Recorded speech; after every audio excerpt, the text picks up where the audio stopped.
আমাদের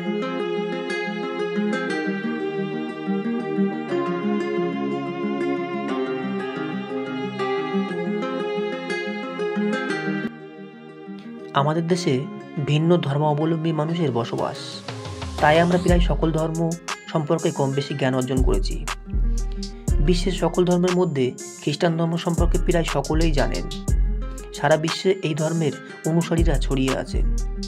এই খ্রিস্ট ধর্মের প্রবর্তক হচ্ছেন যীশু খ্রিস্ট। আজ এই প্রতিবেদনের মাধ্যমে আমরা তার জীবনের বিভিন্ন দিক তুলে ধরার চেষ্টা করব। তার আগে বন্ধুরা, আপনাদের কাছে একটি ছোট্ট রিকোয়েস্ট, ভিডিওটিকে একটি লাইক করে দিন আর ভিডিওটি না টেনে সম্পূর্ণ দেখুন, না হলে অনেক অজানা তথ্য আপনারা মিস করবেন। যীশু খ্রিস্ট একজন ইহুদি ধর্ম প্রচারক ছিলেন। অন্যদিকে তিনি সারা বিশ্বে খ্রিস্ট ধর্মের কেন্দ্রীয় ব্যক্তিত্ব হিসেবেও গণ্য হন। যীশুকে প্রদত্ত খ্রিস্ট উপাধি থেকেই খ্রিস্ট ধর্মের নামকরণ করা হয়েছে। খ্রিস্টানদের বিশ্বাস যে যীশু স্বয়ং ঈশ্বরের পুত্র। খ্রিস্টান ধর্মাবলম্বীদের বিশ্বাস অনুযায়ী যীশু খ্রিস্টের জন্মদিন 25শে ডিসেম্বর, যা বড়দিন হিসেবেও পালিত হয়। এই বড়দিন অত্যন্ত একটি পবিত্র ধর্মীয় অনুষ্ঠান হিসেবে বিবেচিত। যদিও বাইবেল পড়লে সেখানে যীশুর জন্মের কোনো সঠিক দিনক্ষণ সম্পর্কে কোনো তথ্য পাওয়া যায় না। তবুও খ্রিস্টানদের মতে 25শে ডিসেম্বর যীশুর জন্ম তারিখ এবং এই দিনে পরস্পরকে উপহার দেওয়া, ক্রিসমাস ট্রি সাজানো, ভালো খাবার খাওয়া আর অবশ্যই সান্তাক্লজের অপেক্ষা করার মধ্য দিয়ে উদযাপন করা হয়। যিশুর জন্ম হয়েছিল রোমান সাম্রাজ্যের বেথলেহেম, জিহুদিয়াতে। তার জন্মের তারিখ নিয়ে ঐতিহাসিকদের মধ্যে বহু বিতর্ক রয়েছে, কারণ কোথাও যিশুর জন্ম সম্পর্ক তারিখের উল্লেখ পাওয়া যায়নি। তার মাতার নাম মারিয়াম বা মেরি এবং পিতা ছিলেন যোসেফ। যীশু খ্রিস্টের জন্মের সময়কালে শাসক ইহুদি রাজার জ্যোতিষী থেকে জানতে পেরেছিলেন যে নবজাত একটি শিশু খুব শীঘ্রই এই দেশের রাজা হবেন। তখন হেরদ দারুণভাবে আতঙ্কিত এবং বিদেশপ্রয়াণ হয়ে ওঠে। হেরদ বিদেশের বসে আশেপাশে সকল নবজাতক পুরুষ সন্তানকে হত্যা করার আদেশ দিলেন। এই খবর পেয়ে যিশুর পিতা যোসেফ ও মাতা মেরি তাদের নবজাতক শিশু সন্তানকে নিয়ে মিশরে চলে যান।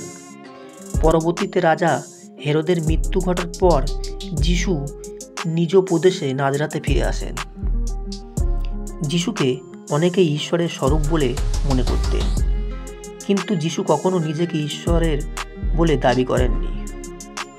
খ্রিস্টান ধর্মগুরু যীশু খ্রিস্টের বয়স যখন 30 বছর হয়, তখন থেকেই তিনি সকলের প্রকাশ্যে বিভিন্ন স্থানে ঈশ্বরের বাণী প্রচারের কাজ শুরু করেন।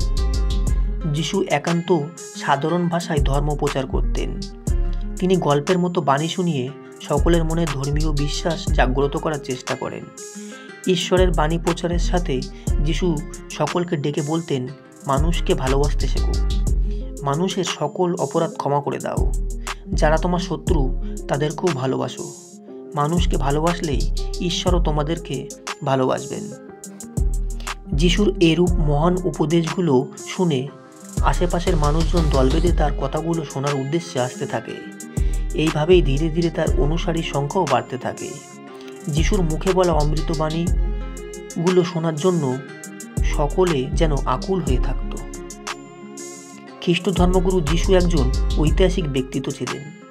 এই বিষয়টি প্রাচীন ইতিহাসের সময়কাল থেকে সকল আধুনিক গবেষকই স্বীকার করেছেন। যিশু একজন ইহুদি ছিলেন।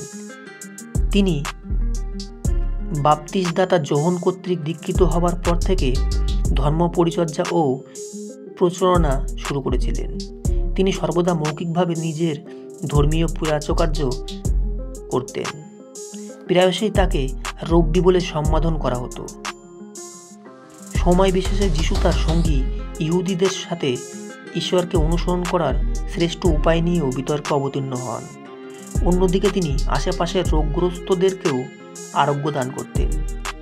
তিনি রূপক কাহিনীর বর্ণনার মধ্য দিয়ে শিক্ষাদান করে অনুগামীদের একত্র করেন।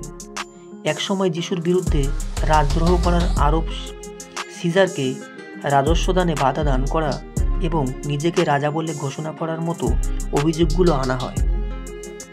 পরবর্তী সময়ে তাকে রোমান সরকারের নির্দেশে গ্রেপ্তার করা হয়। এরপর ইহুদি কর্তৃপক্ষ মিলে তার সম্পর্কে বিচার করেন। অতঃপর তাকে তুলে দেওয়া হয় রোমান সরকারের হাতে। তৎকালীন রোমান গভর্নর পন্তীয় পিলাতের আদেশে অনুযায়ী তার পুরো শরীরে ক্রুশ রোপণ করা হয়েছিল। এই ক্রুশবিদ্ধ অবস্থাতে যিশুর মৃত্যু হয়। আনুমানিক 30 থেকে 33 খ্রিস্টাব্দের মধ্যে তাকে ক্রুশবিদ্ধ করা হয়েছিল। তবে তার অনুগামীদের বিশ্বাস ছিল যে যিশু মৃত্যুর পর পুনর্জীবন লাভ করেছিলেন। পরবর্তীতে এই অনুগামীরা মিলে যে সমাজ গঠন করেছিল সেটাই সময়ের সাথে খ্রিস্টীয় চার্চে পরিণত হয়েছিল। তবে ইহুদিরা এই বিষয়ে বিশ্বাস করেন না যে যিশুই এক সময় সেই নবজাতক ছিল যার সম্পর্কে ভবিষ্যৎবাণী করা হয়েছিল যে সে ইহুদি রাজা হবে। ইহুদিদের মত অনুসারে ক্রুশবিদ্ধ হয়ে যিশুর মৃত্যু এটা প্রমাণ করে দেয় যে ঈশ্বর তাকে প্রত্যাখ্যান করেছিলেন। এমনকি যিশুর পুনর্জীবন লাভকেও তারা একটি খ্রিস্টীয় কিংবদন্তি বলে মনে করেন। ধর্মীয় নির্মমতা যে কতটা মর্মান্তিক হতে পারে তা যিশুর মৃত্যুর কাহিনী শুনলেই বোঝা যায়। যিশুকে যে ক্রুশ কাষ্ঠে হত্যা করা হয়েছিল সেই কাষ্ঠটিটাকে দিয়েই বহন করিয়ে আনা হয়েছিল। এইভাবেই কিছু উগ্র ধর্মান্ত তথা নিকৃষ্ট মানবের হাতে ঈশ্বর প্রেরিত মহামানব যীশু খ্রিস্ট নিষ্ঠুরভাবে নিহত হয়েছিল। যিশু নিজের শেষ নিঃশ্বাস ত্যাগ করার আগে চিৎকার করে বলেছিল, পিতা, তোমার হস্তে আমার আত্মা সমর্পণ করি। এই বলেই তিনি প্রাণ ত্যাগ করেন। খ্রিস্টান ধর্মাবলম্বীদের বিশ্বাস যে সারা বিশ্বে যিশুর এক স্বতন্ত্র গুরুত্ব বর্তমান। খ্রিস্টীয় মতবাদের মধ্যে পবিত্র আত্মার প্রভাবে যিশুর মেরি নামের এক কুমারীর গর্ভে জন্ম নেওয়ার বিষয়টির উপর বিশ্বাস রয়েছে। এছাড়াও তার নানা অলৌকিক কার্য সম্পাদন করা, চার্চ প্রতিষ্ঠা করা, প্রতিকার বিধান হিসেবে আত্মহত্যা স্বরূপ ক্রুশবিদ্ধ হয়ে মৃত্যুবরণ করা, তার পুনর্জীবন লাভ, স্বর্গে আরোহণ তথা ভবিষ্যতে পুনর্গমন সংক্রান্ত বিশ্বাসও রয়েছে।